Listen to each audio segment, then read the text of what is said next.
It's 11 o'clock and you are listening to Sanjay Maru on MediaPlex News Radio.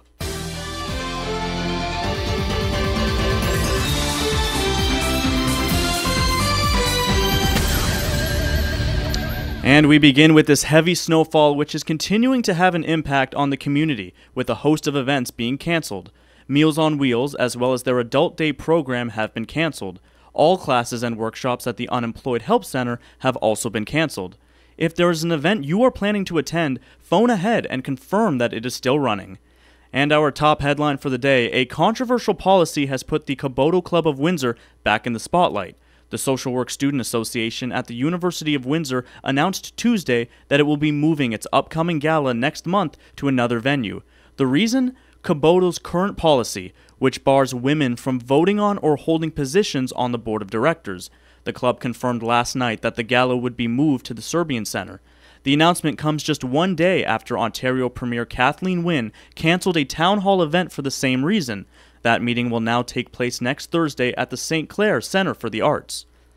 It's no winter picnic for the city of Windsor. A vascular fungus disease known as oak wilt has destroyed more than 100 treasured oak trees on Detroit's Belle Isle since 2016. The city is working to educate the public and train staff on prevention and its potential local impact.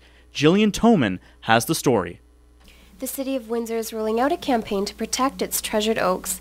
Paul Giroux, Windsor's manager of forestry, says the picnic beetle spreads spores from wounded oak trees. He says the disease has been around for decades, but it's hair-raising to see the impact so close to Windsor. Here we are at the beginning of a possible infestation, and we're ready for it.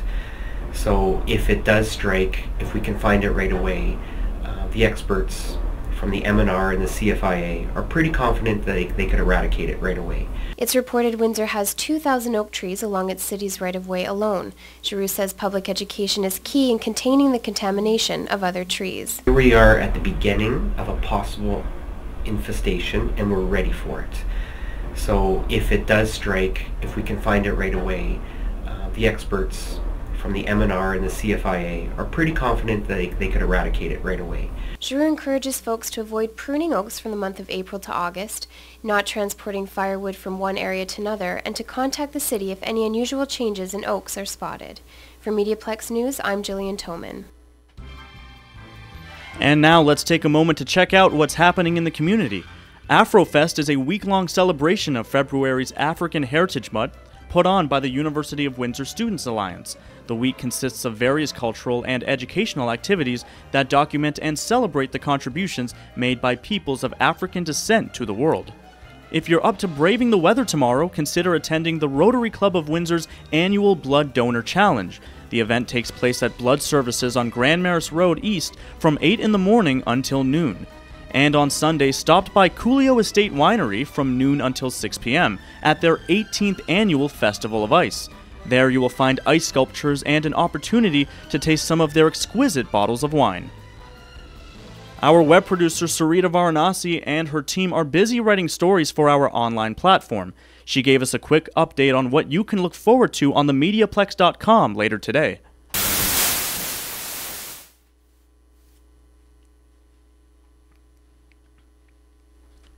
Technical difficulties there. We'll try to keep you updated on our web stories as they are being published. And in sports, the opening ceremonies of the Winter Olympics took place just a few hours ago. Canada is in the top spot after the first day of Olympic team action. The Americans are in second, with Japan at third. In the NBA, the Raptors picked up a 113-88 victory over the New York Knicks in Toronto last night. The Raptors are back in action Sunday night when they visit the New Orleans Hornets. The Windsor Express have postponed tonight's game due to poor weather conditions against the Island Storm. That game has been moved to March.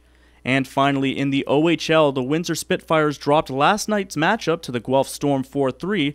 The Spitfires return to the ice tomorrow at 7 o'clock to visit the Saginaw Spirit. And for our 3-day forecast, today snowfall continues all day and throughout the night with a high of -2. Tomorrow, snow continues with a high of -3. And on Sunday, we will see more, yes, some more light snow with a high of -3. And that's all for this half hour. We invite you to tune in just a few moments at 11:30 for our next broadcast.